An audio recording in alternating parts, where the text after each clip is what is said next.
Welcome back to Let's Play Metal Gear Solid 3. In the last episode, this happened.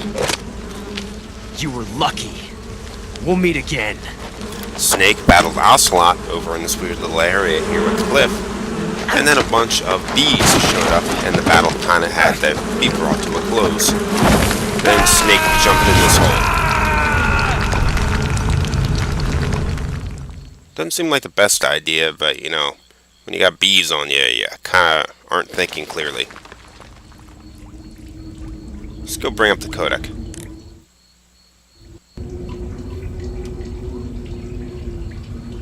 Anytime now.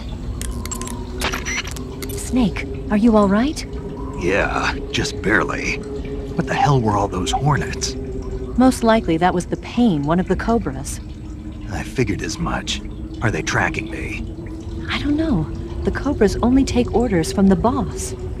Not even Volgin knows what they're really up to, so I don't know anything about them either. No kidding. I'll try and dig up as much as I can about them. You just focus on moving ahead. Go to the end of the cave and you'll come out in an aqueduct overgrown with mangroves. This leads to the Ponizovye swamp. And Snake, be careful. That cave Is pitch dark inside. Good. I did remember to tell you then. If it's completely dark and you need a light, try using a torch. I heard there's some emergency torches stored somewhere in that cave. Torches. Got it. So where are they? Huh? Where are the torches? How should I know? Go find them yourself.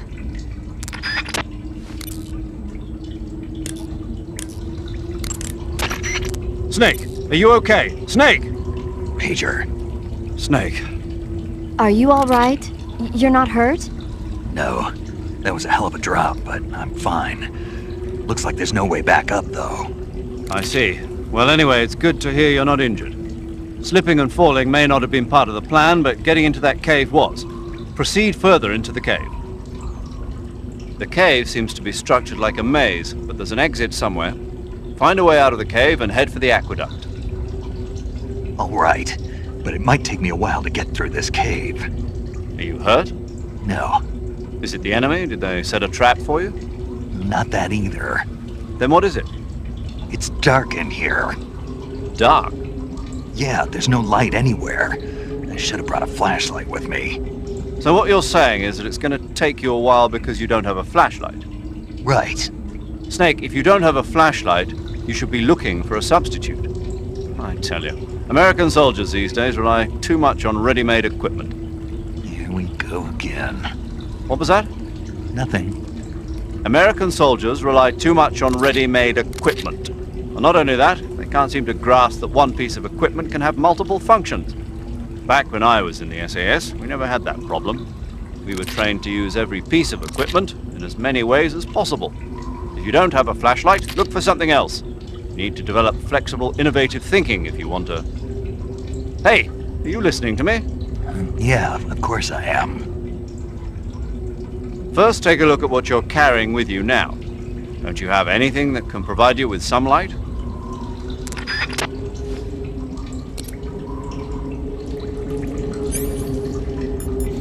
Okay, so those hornets were brought out by the Pain, which is a member of the Cobras fighting under the boss.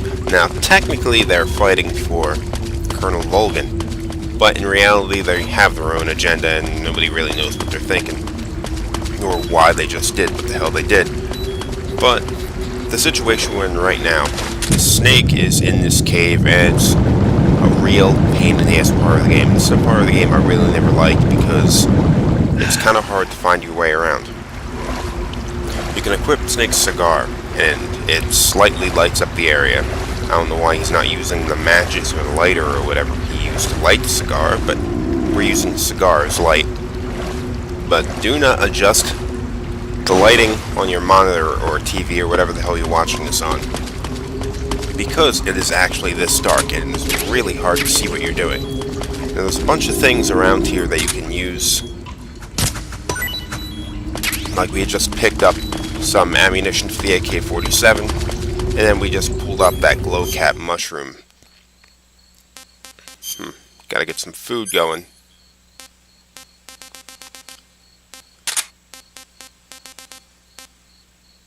I'm not sure what I was doing here.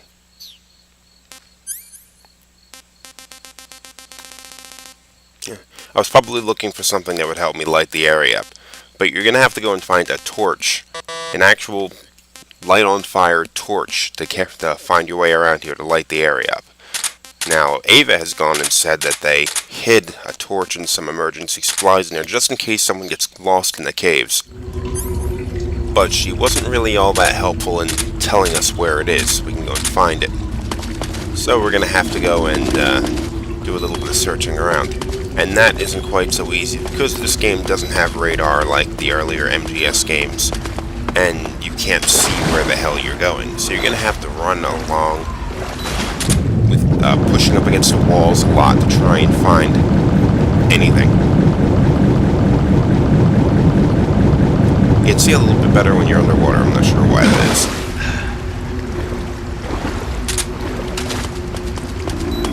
Cigar will slowly diminish your stamina, so you're gonna have to go and make sure you eat stuff often enough so he doesn't die while in the caves. The earlier Metal Gear Solid games, if you smoked, it slowly diminished your life. So I can't remember if you could actually kill yourself using a cigarette, but it was something you had to think about. Looks like I'm on something here. Okay, 1911 bullets, and grenade, and there's a glow cap down there.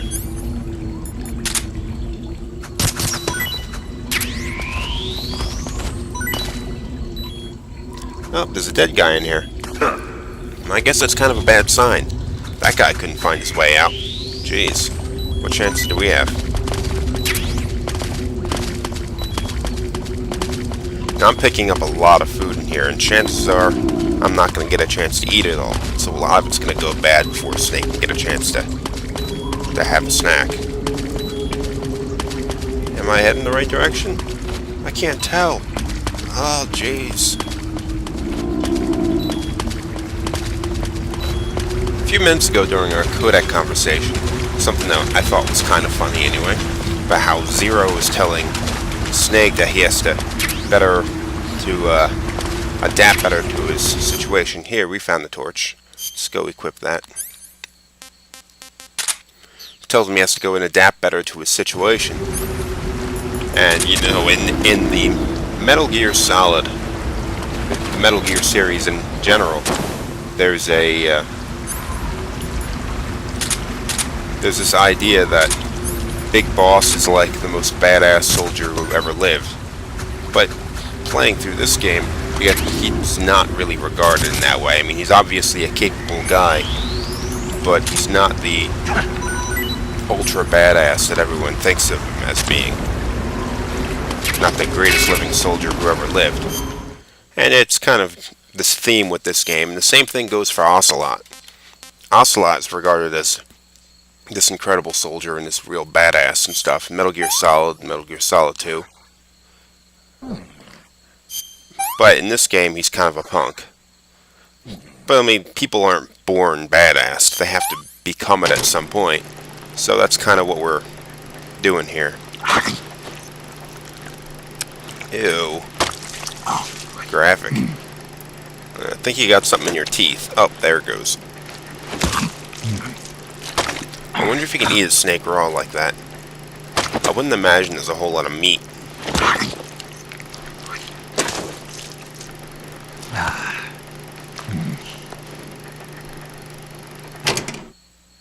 Tasty. How much time are you spending out here that you have to eat 500 meals? Well, see, now that we have the torch, everything's good. Everything's lit up. It's still not, like, preferable. I mean, it really only lights up the area a few feet ahead of Snake. But it's much better than the cigar, and it's enough that we can find our way around. Now, where I'm going right now is an area that we've actually been to before. While I was running around with the cigar, I ran into this area, into the water. but there was something in here that I had forgotten to go and pick up. There's a little tunnel, a little cave under here. See it there on the right. Dive down, and you can swim in there.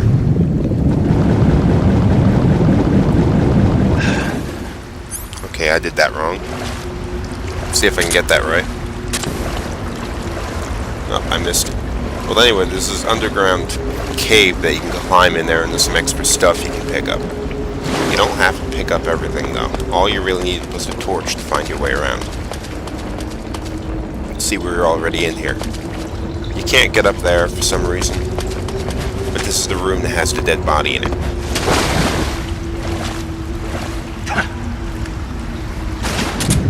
Okay, there's the cave. You do have to worry about air. I'm kind of reminded for a moment about Metal Gear Solid, the PlayStation 1 game, where Snake, when he went into the water, he would run around in the bottom of their little... When you first start the game, you come out of the water, and you can run back into it if you want. Pick up some items. But he can't swim. For some reason, they didn't feel the need to make Snake have the ability to swim, so he just sort of runs around on the underwater, you know. It doesn't make any sense. I just thought I'd bring that up. I thought it was kind of funny. Okay, now we went and got whatever the hell was down there. Let's go get the hell out of here.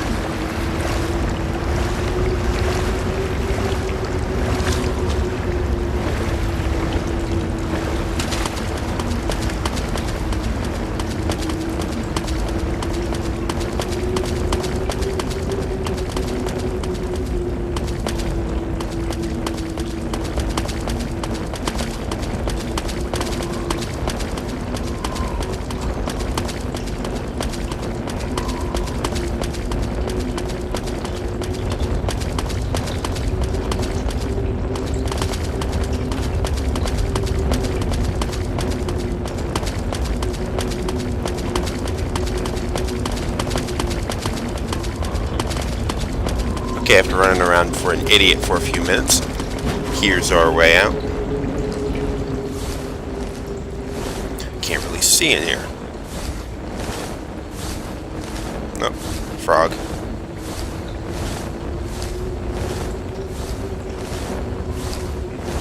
More frogs.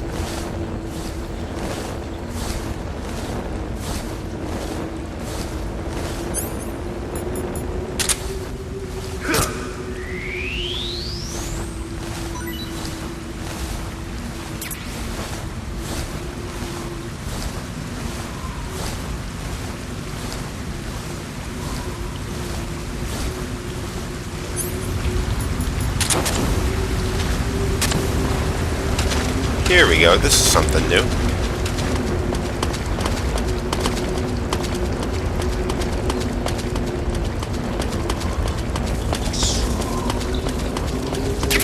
Bug juice.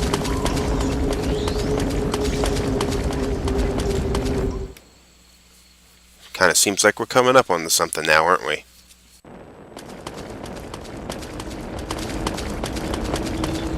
Now in this area we're going to find a bunch of bats, and they're going to go and attack Snake, and you can swing the torch around like it's a weapon to keep them away from you, or you can just run past them.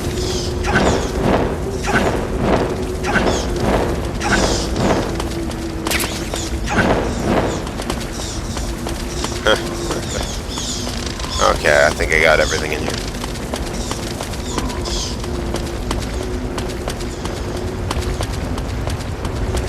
Ooh, look at this room.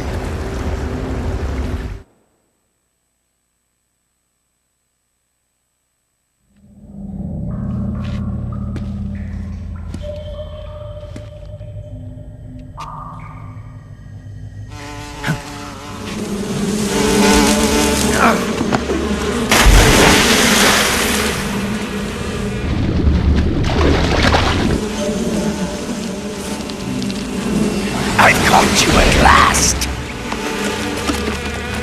We are the sons of the boss! I am the pain!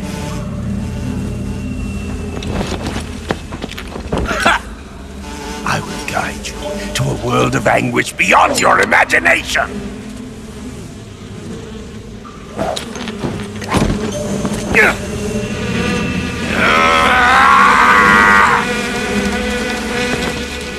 Let's get started. Okay, we have our second boss battle in this game after Ocelot. And this is the first one of the Cobras that we're going to go and face. The Pain.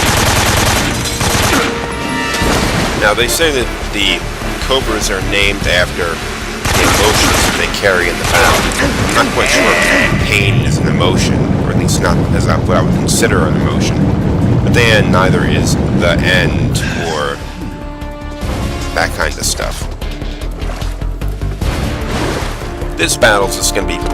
Tommy gun! Ooh, he's got a Tommy gun. It's a fairly straightforward battle. He's going to shoot at you sometimes. He's going to send his bees after you. You'll also get covered with a whole bunch of bees, which is kind of like acting like an armor. So I could start shooting at him right now, and it's not going to do any damage. Oh, the bees flew off. While he's got the bees on him, you can't really damage him. But you know what you can do? Throw grenades at him. Grenade! Oh, I guess he threw it back. See if we can go and get a better weapon out. Okay, here we go. Oh, it's throwing bees. Once you get covered with bees, go underwater. Bees cannot follow you there.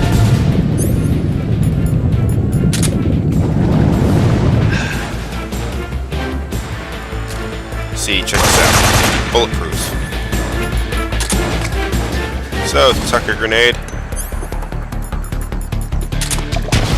I missed him, I guess. I don't know how the hell those bees are forming a Tommy gun. That's one of the things about this, another one of the things about this game that strikes me as a little bit weird. I'm not a real big fan of this. They have the Cobras, which are essentially the Cobras are sort of like the stand-in for Foxhound in the earlier games, or Dead Cell in Metal Gear Solid 2.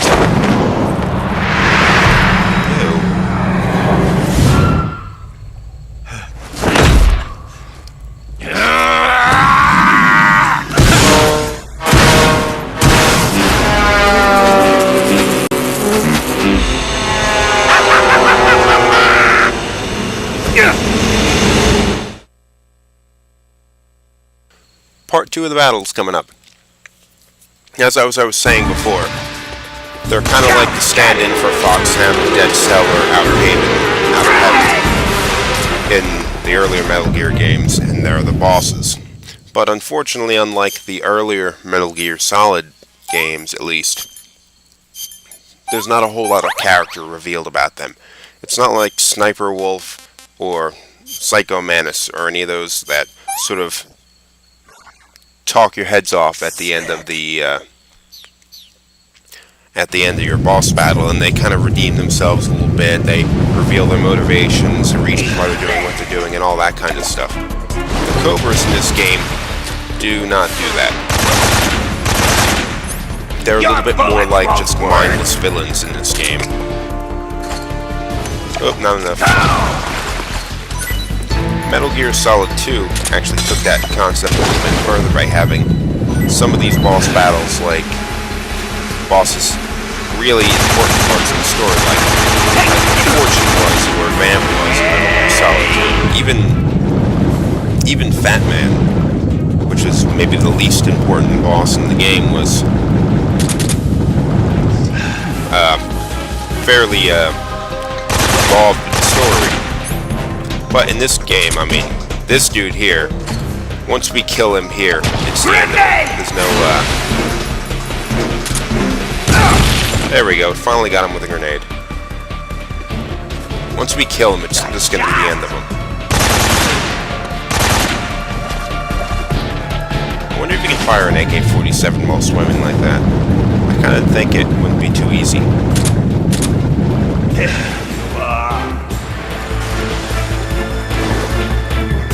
think he's almost dead.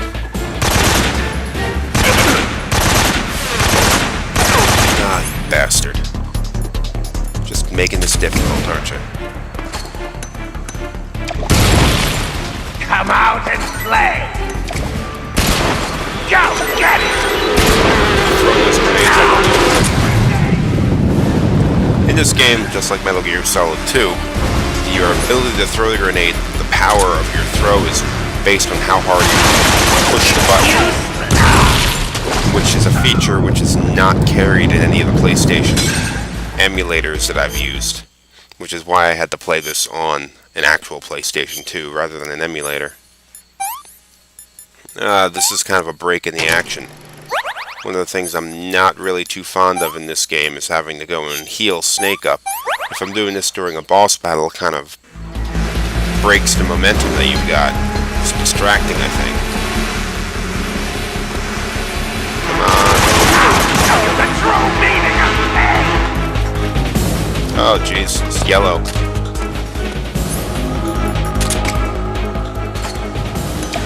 Just get the fucking grenade over there. My bullet beast!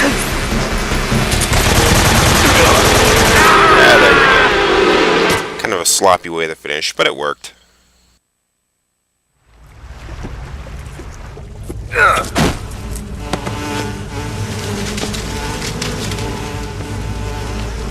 The pain! The pain! The pain!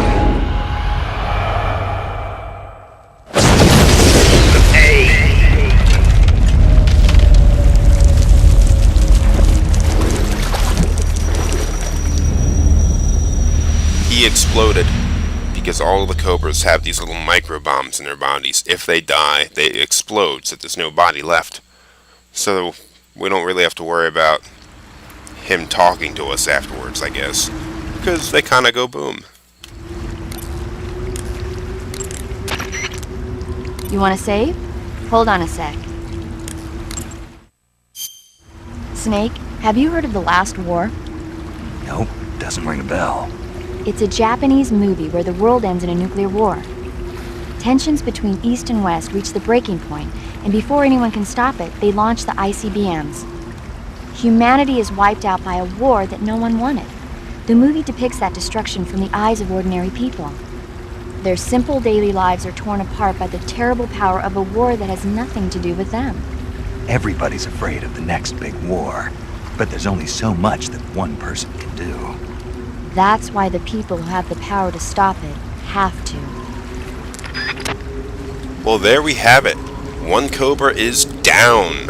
So, with that, I'm going to have to end the episode, so thank you for watching, and be sure to come back for the next one.